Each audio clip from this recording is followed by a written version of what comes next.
আল্লাহ রাব্বুল আলামিন বলেন, ফাহাল আসাইতুম ইন তাওয়াল্লাইতুম আন তুফসিদু ফিল আরদি ওয়া তুকাত্তিউ আরহামাকুম। নাম্বার 1, আল্লাহ তাআলা বলছেন যে সমস্ত বান্দাগুলো জমিনে বিপর্যয় সৃষ্টি করবে আর আত্মীয়তার বন্ধন যারা ছিন্ন করবে, আল্লাহ রাব্বুল আলামিন সঙ্গে সঙ্গে জানিয়ে দিচ্ছেন, উলাইকাল্লাযীনা লা'আনাহুমুল্লাহু ওয়া লা'আনাহুমুল্লাহু ফাআসাম্মাহুম ওয়া আ'মা আবসারাহুম। সূরা মুহাম্মদ 22 এবং 23 নম্বর আয়াতে মহান রব্বুল আলামিন বলেন, এই দুনিয়ার জগতে যারা নিজের ক্ষমতাকে পাকাপোক্ত করার জন্য যারা ফিতনা সৃষ্টি করবে, মিথ্যা মামলা দেবে, জুলুম করবে, অত্যাচার করবে, রাতকে দিন করবে, দিনকে রাত করবে, আল্লাহ বলছেন এই সমস্ত বান্দার উপরে আমি আল্লাহ লানত নাজিল করি। জোরে বলি নাউযুবিল্লাহ। ফেরাউনকে পানিতে চুবায় মেরেছেন কে? জোরে বলেন আল্লাহ। নমরুদকে ন্যাংরা মশাতে বিদায় করেছেন কে? আবু জেহেলকে নিষ্পাপ একজন নাবালেগ সন্তানের হাতে দুনিয়া থেকে বিদায় করে দিয়েছেন কে? আল্লাহ তাআলা। সে আল্লাহ তো এখনো আছেন, সে আল্লাহই থেকে যাবেন, পৃথিবীর কেউ থাকবে না, আমিও থাকবো না, আপনিও থাকবেন না। আমার আল্লাহর পরিচয় হলো, যারা পারেন ঠোঁট মিলে আমার সঙ্গে বলুন, হুয়াল আউয়ালু ওয়াল আখিরু ওয়াল যাহিরু ওয়াল বাতিন ওয়া হুয়া বিকুল্লি শাইইন আলীম। জোরে বলুন আল্লাহু আকবার। তিনি প্রথম, তিনি শেষ, তিনি প্রকাশ্য, তিনি গোপন। সকল ক্ষমতা একমাত্র কার? আসতে বলবেন না কার? কত বড় দাপটে ছিল ফেরাউন, শেষ করে দিয়েছেন আল্লাহ পাক তাকে। এত বড় সন্ত্রাসী ছিল, এত বড় ক্ষমতা লিপ্সু ছিল, এত বড় ক্ষমতা লোভী ছিল, ক্ষমতাকে পাকাপোক্ত করার জন্য নিজের স্ত্রীকেও হত্যা করতে দ্বিধা করে নাই। কোন শয়তান বলেন? কে বলেন? কে? ফেরাউন। চিন্তা করা যায়? ক্ষমতা, ক্ষমতায় থাকতেই হবে, বউ শুদ্ধ আউট, বউকে রাখে নাই। সে বউটাকে নাম কি বলেন তো? আল্লাহু আকবার। সবাই তো ওয়াজ পারেন, আমি আর কি করব? সিরাজগঞ্জ তো এটা, তাই না? সিরাজগঞ্জের মানুষ ইসলাম প্রিয়, ইসলাম জানে। আলহামদুলিল্লাহ বলে, জোরে বলি আলহামদুলিল্লাহ। অনেক মহিলা আছে বলে, হুজুর আমার স্বামী ভালো না। আমি কি আপনার স্বামী কি ফেরাউনের মতো? আমি এই কথা বলি, আসিয়া ফেরাউনকে নিয়ে সংসার করেছে, এটা একটা মডেল না বলেন তো? এত জঘন্য একটা মানুষ, তার সাথে তিনি সংসার করেছেন। মা, এটা আপনার জন্য একটা মডেল হওয়া উচিত। স্বামীকে ভালো করার দায়িত্ব আপনার। আপনি পারবেন আপনার স্বামীকে ভালো করতে অথবা খারাপ করতে। কারণ স্বামীরা কার কথা শোনে? মনে হয় কি শোনেনি না, মনে হয় আপনারা না, ভাবসাব তো অন্যরকম মনে হচ্ছে। বইয়ের কথা না শুনলে সংসার হবে? শোনেন না? ওই যে শোনে, আমিও শুনি, সবাই শোনে। না শুনলে তো সংসারই হবে, সবাই শোনে। বইয়ের কথা না শুনলে উপায় নাই তো। বইয়ের মতো বড় দারোগা পৃথিবীতে নাই। যদি বউকে সাথে নিয়ে রাস্তায় যান, একা গেলে অন্য কোনো মহিলার দিকে আপনার নজর গেলে সমস্যা নেই, হয়তোবা আপনি ভাববেন, কিন্তু বউ পাশে আছে, যদি আপনার নজরও যদি কোনো পরনারীর দিকে 29 সেকেন্ড যায়, কিচ্ছু কমে না রাস্তায়। বাড়ি আগে যা। সন্ধ্যার পরে যখন ডাক দিবেন, ঝর্ণা থাও, তোমার ঝর্ণা, তুমি ছায়া থাকো আরেক দিকে, মোহাব্বত দেখাও না। এর নাম স্ত্রী। স্ত্রী তো শখের, স্ত্রী তো মাওয়াদ্দাতাও ওয়া রাহমা, তৃপ্তির জায়গা। এটা এটার বেহেশতের ফ্লেভার, এটা জান্নাতের ফ্লেভার। এটা ইসলাম কি সুন্দর করে দিয়েছে এই বৈধ সম্পর্ক। বলি আলহামদুলিল্লাহ। স্বামী স্ত্রী যখন বুড়া বুড়ি হয়ে যায় তখন কি যৌবন থাকে? বুড়ি মারা গেলে বুড়ার কান্না দেখে কে? ওরে বাপরে বাপ, আপনারা দেখছেন কিনা জানি না, আমি দেখছি। যখন বুড়া মারা যায় বুড়ির কান্না দেখে কে? 80 বছরের বুড়া, বুড়ির বয়স 70 বছর, বুড়ি গেছে মেয়ের বাড়ি বেড়াতে, বুড়া ফোন দিয়া কয় তাড়াতাড়ি আয়, তুই বাড়িতে আসবি কখন? যৌবনের টানে না হৃদয়ের টানে? এটা কে দিয়েছেন? সাধারণ যে মোহাব্বত, এখানে শুধু মানে মোয়াদ্দা থাকে, শুধু ভালোবাসা থাকে, কিন্তু রহমত থাকে না। কিন্তু স্বামী স্ত্রীর ভালোবাসায় ভালোবাসাও থাকে। আশহাদু আল্লা ইলাহা ইল্লাল্লাহু ওয়াহদাহু লা শারীকা লাহু ونشهد أن سيدنا وحبيبنا ومولانا محمدا عبده ورسوله الذي أرسله بالحق بشيرا ونذيرا وداعيا إلى الله بإذنه وسراجا منيرا فقد قال الله تعالى في كلامه المجيد وفرقانه الحميد أعوذ بالله من الشيطان الرجيم بسم الله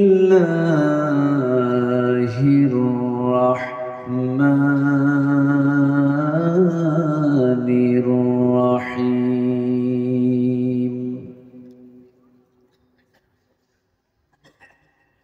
إن الذين يكتمون ما أنزلنا من البينات والهدى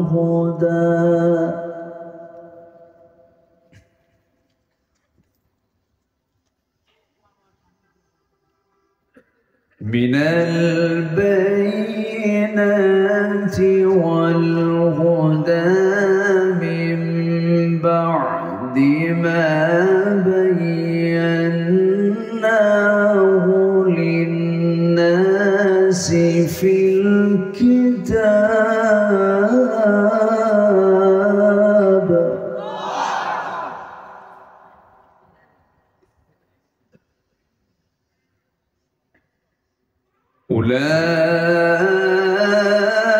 أولئك يلعنهم الله ويلعنهم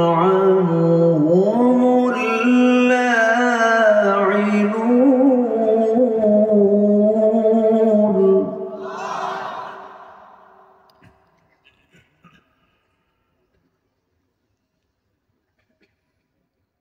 إلا الذين تابوا وأصلحوا وبينوا فأولئك أتوب عليهم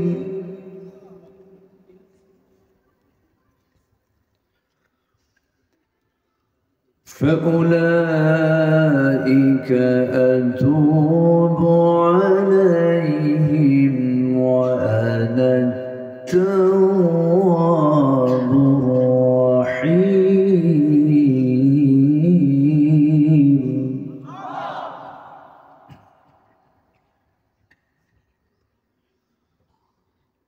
الله أكبر بسم الله الرحمن الرحيم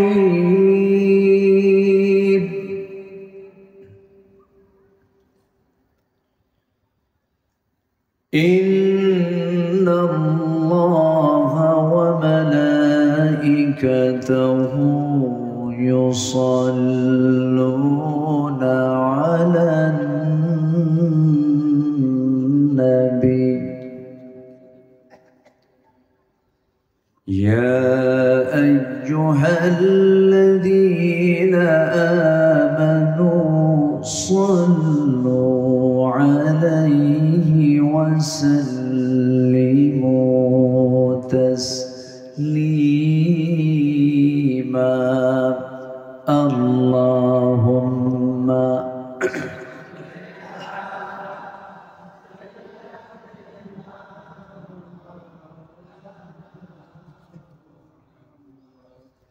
وعلى آل سيدنا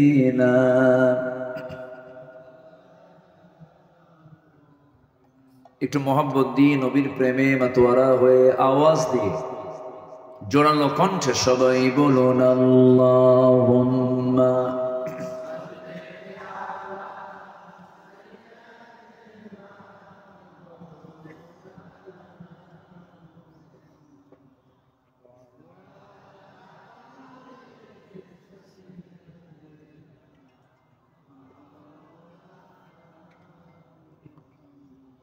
সবাই বলুন বালাগাল উলা বিকামালিহি কাশাফাত তুজা বিজামালিহি হাসানাত জামিউ খিসালিহি সাল্লু আমি কোরআনের সুর মাঝে শুনেছি যে নাম আজাদের সুর মাঝেও শুনেছি সে নাম ও নাম শুনেছি আমি আমার হৃদয় হে রাসূল নবীজি তোমায় হে রাসূল নবীজি তোমায় সবাই বলছি সাল্লাল্লাহু আলাইহি ওয়াসাল্লাম। উত্তরবঙ্গের গেটওয়ে সিরাজগঞ্জের সলঙ্গা থানার উল্লাপাড়া উপজেলার সলঙ্গা থানার চড়িয়া মধ্যপাড়া বাইতুর রহিম জামে মসজিদ মাহফিল ইন্তজামে কমিটি কর্তৃক আয়োজিত মসজিদ প্রাঙ্গণে অনুষ্ঠিত পঞ্চম বার্ষিকী তাফসীরুল কোরআন মাহফিল 2024 মহৎ আয়োজনের সম্মানিত সুযোগ্য সভাপতি মাওলানা রফিকুল ইসলাম শফি সাহেব,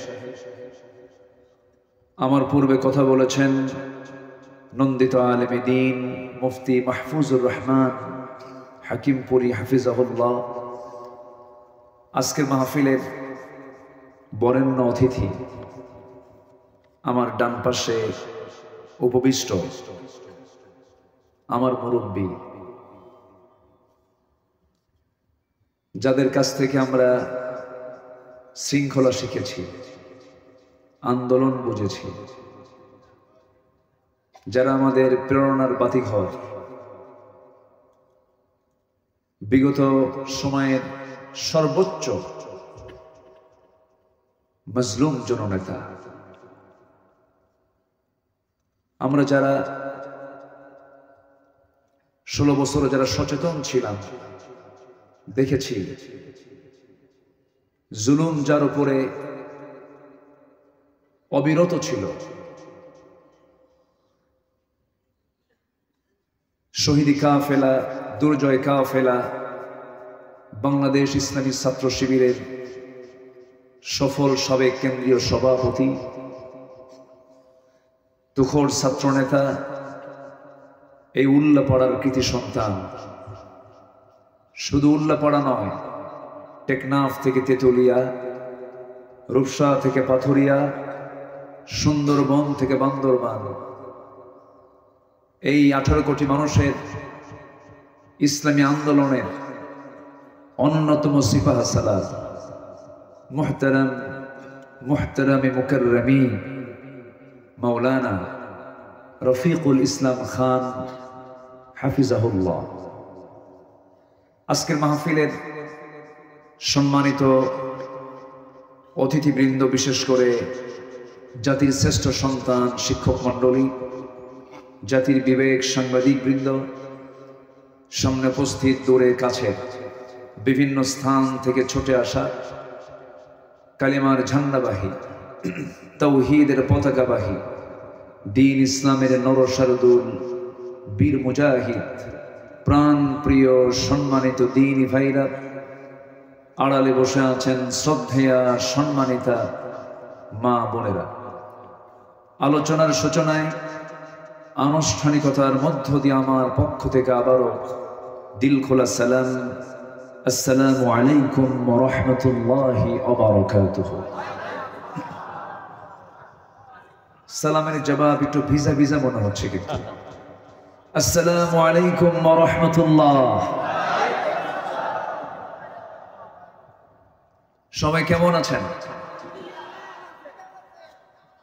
আমাকে উল্টা প্রশ্ন করলেন, এ তো মুহাব্বতের লক্ষণ। আল্লাহ তাআলা আমাকে আপনার মতোই আপনার কাতারেই রেখেছেন। বলি আলহামদুলিল্লাহ। অনেক রাত হয়েছে, একটু কষ্ট হবে, একটু কষ্ট দেব। শুনতে রাজি আছেন তো সবাই? আমার ভাইজান আমার আগে যে ওয়াজ করেছেন, ওটা সাধারণ নেতার মতো বক্তৃতা নয়। এটা তার বক্তৃতা ছিল না সাধারণ, এটা ওয়াজ ছিল। এটা তার নিজের ওয়াজও না। কিসের ওয়াজ? কোরআনের ইয়াইযুকুম লাআল্লাকুম তাযাক্কারুন। তিনি সংক্ষিপ্ত সময়ে গোটা ওয়াজ করে দিয়েছেন। আমি আর পরে কি করি? আমি তার কোনো ভাষা খুঁজে পাচ্ছি না। এবং আপনারা, আমি তাকে রেখে যে আমি ওয়াজ করবো, কি ভাষাও আমি খুঁজে পাচ্ছি না। আমি তাকে খুবই সম্মান করি, শ্রদ্ধা করি। আল্লাহ তাআলা এমন নেতৃত্ব বাংলার জমিনে প্রতিষ্ঠিত করে দেন। জোরে বলি আল্লাহুম্মা আমিন। আরো জোরে আল্লাহুম্মা আমিন। বনবাড়িয়া নামক একটা এলাকায় আজ থেকে 18 বছর আগে ভাইজানের সাথে একই মাহফিলে দেখা হয়েছিল। 18 বছর আগে। এখন বলেন কোন সময়? বুঝতেছেন? আচ্ছা, মাঝে মঈনুদ্দিন ফখরুদ্দিন ছিল, এরপরে বিগত 16 বছর তারা ছিল। ফেরাউন বেঁচে ছিল 1600 বছর, এরা ছিল 16 বছর। সংখ্যার যে মিল এরকম হলো কেমনে বুঝলাম? আচ্ছা, যাই হোক, এরকম একটি তাফসীর মাহফিল আবার এতদিন পরে আল্লাহ তাআলা আবারও সাক্ষাৎ ঘটিয়ে দিয়েছেন। বলি আলহামদুলিল্লাহ। আল্লাহ কি পারেন? আসতে বলে, আল্লাহ কি পারেন? আল্লাহ কি সব দেখেন? আল্লাহ শোনেন? আমরা তো হতাশ হয়ে যাই, আমরা দুমড়ে যাই, মুচড়ে যাই। কিন্তু না, আলা ইন্না নাসরাল্লাহি কারীব। ভাইজানদের ত্যাগ, ভাইজানদের সারা রাত জেলখানার বারিশে শুয়ে থাকা চোখের পানি, আর শেষ রাতে তাহাজ্জুদের জায়নামাজ ভিজে যাওয়া পানি আল্লাহ তাআলা বৃথা করতে পারেন না। এটা একদিনের বিজয় নয়, হাজারো শহীদের রক্ত, লক্ষ মুসলিমের ফরিয়াদ আল্লাহ ফেরত দেননি। মুসলিমের দোয়া কবুল করেন কে? আসতে বলবেন না কে? আপনারা কি জানেন কিনা জানি না, আমার পাশে যিনি বসে আছেন, সর্বোচ্চ মামলা যার উপরে হয়েছে এদেশে, এতগুলো মামলা নিয়ে আমি তাকে যতবার দেখেছি হাস্যোজ্জ্বল চেহারা ছাড়া আমি পাই নাই। সামনে আমি আর বেশি প্রশংসা করব না, শুধু এতটুকু বলবো, উল্লাপাড়া একটা রত্ন পেয়েছে। আল্লাহ তাআলা এই জাতির সূর্য সন্তানকে দীর্ঘ হায়াত তাইয়্যিবা দান করুন। জোরে বলি আল্লাহুম্মা আমিন। সম্মানিত হাজিরিন, আমরা শোকাহত, পাশেই এই এলাকার একজন ভাই আজকে রোড অ্যাক্সিডেন্টে ইন্তেকাল করেছেন। আল্লাহ তুমি তার হাদিস অনুযায়ী যদি ঈমান নিয়ে যদি কেউ অ্যাক্সিডেন্টে মারা যায়, পানিতে ডুবে মারা যায়, আগুনে পুড়ে মারা যায়, শুক্রবারে মারা যায়, আল্লাহ তাকে শহীদের দরজা দিয়ে দেন। আল্লাহ তুমি তাকে তার জীবনের গুনাহগুলোকে মাফ করে দাও। ভাইজান সেই জানাজায় গিয়েছিলেন, আরো আগে আসতেন, উনি খান নাই। আমি ওনার জন্য অপেক্ষায় ছিলাম। উনি যখন তখন উঠে যাবেন, আমরা যেন কিছু না মনে করি। উনি ওঠার চান্সও পাচ্ছেন না, ওনার আরো কিছু প্রোগ্রাম আছে। আমি রুখসত অনেক আগে আমরা দিয়ে ফেলেছি নাকি, কি মনে করেন আপনারা? না ওনার সঙ্গে আবার আপনারা চলে যাবেন? ইল্লা ভাই ছাড়া কিন্তু কারো যাওয়া যাবে না, সবাই থাকুন। আমি আলোচনার সূচনায় আমার অভ্যাস অনুযায়ী কোরআনে কারীমের দীর্ঘ বৃহৎ একটি সূরা, 286টা আয়াত সম্বলিত সূরাতুল বাকারার 159 এবং 160 এই দুটো আয়াতে কারীম আমি তেলাওয়াত করেছি। সবাইকে সালাম বাসায়। আমি দুটো আয়াতে কারীম আমি তেলাওয়াত করেছি। দুটো আয়াতকে সামনে রেখে কিছু কথা আমি বলতে চাচ্ছি। আমাকে সময় দেওয়া যাবে তো? আমাকে সময় দেওয়া যাবে তো? জোরে বলি ইনশাআল্লাহ। আসুন আমরা সোজা আলোচনার দিকে চলে যাচ্ছি। সম্মানিত ভাইরা, জি, আল্লাহ পাকের মেহেরবানি, আল্লাহ তাআলা আমাদের কেমন একটি অনুকূল পরিবেশ তৈরি করে দিয়েছেন। মাহফিল কমিটির কোনো ভাইরা কি অনুমতির জন্য কোনো থানায় গেছিলেন? যাওয়া লাগছে? গত বছর জুতার তলা ক্ষয় হয়ে গেছে, শেষ। কিন্তু এবছর যাওয়া লাগেনি, বরঞ্চ থানা থেকে ফোন দিয়ে বলে কিছু কি লাগবে? ঠিক কিনা বলেন? এটা কার মেহেরবানি? বলি আলহামদুলিল্লাহ, আরো জোরে বলি আলহামদুলিল্লাহ। আল্লাহ পাক এমন একটি পরিবেশ তৈরি করে দিয়েছেন। সম্মানিত ভাইয়েরা, মাহফিল মসজিদ কেন্দ্রিক মাহফিল, এমন একটা সরকার আসুক, আপনারা দোয়া করেন সরকারের টাকায় যেন মসজিদ হয়। জোরে বলি ইনশাআল্লাহ। মাহফিল যেন সরকার বরাদ্দ দিয়ে দেয়, মাহফিল হবে। আমরা তখন চাবো না, কিন্তু এখন চাইতে বাধ্য হই। না চাইলে তো মসজিদ হবে না, না চাইলে তো এই মাহফিল গুলো হবে না। এই যে লাইটিং, মাইকিং, হাইটিং, কত কি করতে হয়। তা আমি একটু আপনাদের 2 মিনিট একটু বিরক্ত করি, আমি আলোচনার দিকে চলে যাব। খুব লম্বা সময় নেব না আমি। কুয়াশাচ্ছন্ন রাত, অনেক কষ্ট করে বসে আছেন। একটু যদি ব্যাগ যায়, চাদর যায়, সবাইকে আমরা একটু সম্মান করবো না ইনশাআল্লাহ? এই দ্রুত গতিতে 2 থেকে 3 মিনিট আমার মা বোন যারা আসছেন তারাও যে যা পারেন একটু দিল থেকে যা পারি আমরা সবাই দেওয়ার চেষ্টা করব। আর জিকিরের তালে তালে জিকির করি লা ইলাহা সুবহানাল্লাহ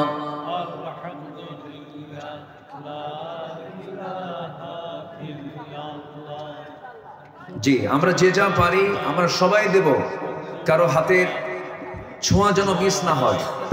আমরা সবাই দেব ইনশাআল্লাহ। আল্লাহ তুমি সবাইকে দিল থেকে দেওয়ার তৌফিক দাও। জোরে বলি আমিন। জি, এখন ঠিক আছে। জি, সম্মানিত ভাইয়েরা, একটু বিরক্তির উদ্রেক হচ্ছে, কি করা যাবে? মসজিদ তো আল্লাহর ঘর, আমাদের সবাই একটু আগানো দরকার। যে যা পারি আমরা দেব। জিকির করি লা ইলাহা সুবহানাল্লাহ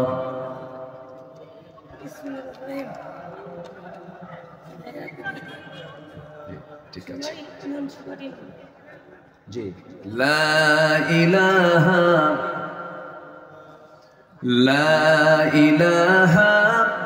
ইল্লাল্লাহ মুহাম্মাদুর রাসূলুল্লাহ সাল্লাল্লাহু আলাইহি ওয়াসাল্লাম। আসুন আমরা এখন সোজা আলোচনার দিকে যাচ্ছি। আমাকে শুনছেন তো সবাই নাকি? যে আমার দিকে এখন তাকান। আমরা এখন সোজা আলোচনার দিকে যাচ্ছি। আমি সূরাতুল বাকারার 159 এবং 60 থেকে আমি তেলাওয়াত করেছি। আল্লাহ তাআলা এই পৃথিবীতে কিছু কিছু অপকর্মের জন্য আল্লাহ তাআলা লানত করেছেন, অভিসম্পাত দিয়েছেন। যদি কোনো বান্দা আল্লাহর অভিসম্পাতে পড়ে যায়, তার কি বিপদ না নিরাপদ? নিরাপদ না বিপদ? বিপদ। পৃথিবীর সবার অভিসম্পাত মিস হতে পারে, লানত মিস হতে পারে, কিন্তু আল্লাহ যদি কাউকে লানত দেন, তার কি বাঁচার উপায় আছে? আসতে বলবেন উপায় আছে? উপায় নেই। আমরা কথা না বলি, যে নড়াচড়া না করি, যে যেখানে আছি আমরা পিন পতন নীরব হয়ে কোরআনের সম্মানে আমরা সবাই বসে যাই। একটু মেহেরবানি করে একটু অ্যাটেনশন প্লিজ, আমার দিকে একটু মনোযোগী হন সবাই, সম্মানিত ভাইরা। তাহলে আমরা আল্লাহর লানত পেতে চাই না রহমত পেতে চাই? এটা জোরে বলতে হবে, লানত না রহমত? লানত না রহমত? রহমত। রহমত যদি পেতে চাই, তাহলে আমাকে সেই সমস্ত কাজেই থাকতে হবে যে সমস্ত কাজে আল্লাহ রহমত দিয়ে ধন্য করবেন, বরকত দিয়ে ধন্য করবেন। আর আমি যদি লানতের উপযুক্ত কোনো কাজ করে ফেলি, অবশ্যই লানত অভিসম্পদ বর্ষণ হবে কার পক্ষ থেকে? আল্লাহর পক্ষ থেকে। আল্লাহ তাআলা কোরআনে বেশ কিছু কাজের জন্য লানত দিয়েছেন। আমি আজকে কোরআনের আলোকে 10টা শ্রেণীর উপর আল্লাহ তাআলা লানত দিয়েছেন। 10টা অপকর্ম যার জীবনে হবে, আল্লাহ তাআলা তাকে অভিসম্পদ দিয়েছেন। কোরআনে কারীমের মধ্যে আল্লাহ তাআলা সুস্পষ্টতা উল্লেখ করে দিয়েছেন। এটি কিন্তু বড় ভয়ঙ্কর বিষয়। আমি কি আলোচনা শুরু করব? কারো কোনো আপত্তি নাই তো? বলি আলহামদুলিল্লাহ। আপনি শুনছেন হাজার হাজার, আর প্রযুক্তির কল্যাণে এই যে ক্যামেরাগুলো আসছে, এরা আগামীকালকে শোনায় দেবে কোটি কোটি মানুষকে। এটা ছোটখাটো কোনো মাহফিল নয়, অনেক বড়। এখন কোনো জায়গার ছোট নেই। ভার্চুয়াল অনলাইনের যুগে সব এখন বৃহৎ রূপ, কোনো নির্দিষ্ট জায়গার মধ্যে সীমাবদ্ধ থাকে না।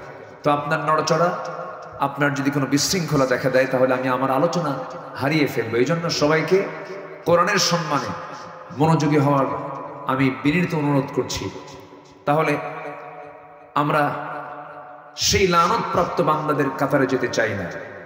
নাম্বার 1, এই পৃথিবীতে যারা ফাসাদ সৃষ্টি করে, আল্লাহ তাদের উপরে লানত দেন। কি সৃষ্টি করে? ফাসাদ মানে বিপর্যয়, ফিতনা, এগুলো যারা সৃষ্টি করে, আল্লাহ তাদের উপরে কি দেন? লানত দেন। এরকম লানত কি আমার দেশে পড়ছে? আসতে কয় কোন দিন বললো? হ্যাঁ, পড়ছে? এরকম মনে হয়, মনে হয় আপনাদের মনে হয়?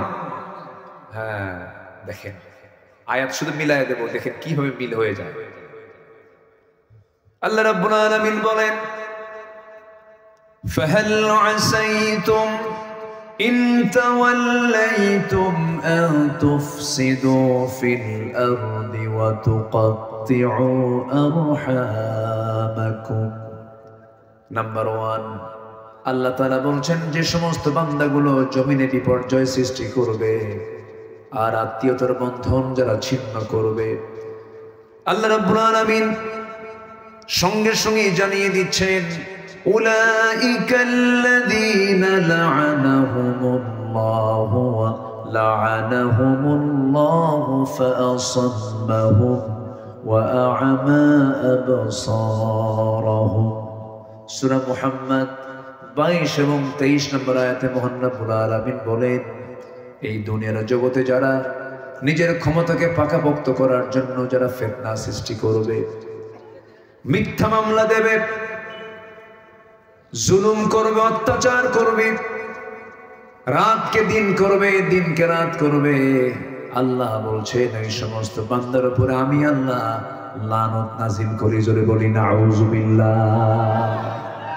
ফেরাউনকে পানিতে চুবায় মেরেছেন কে? জোরে বলেন আল্লাহ। নমরুদকে নেংড়া মশাতে বিদায় করেছেন কে?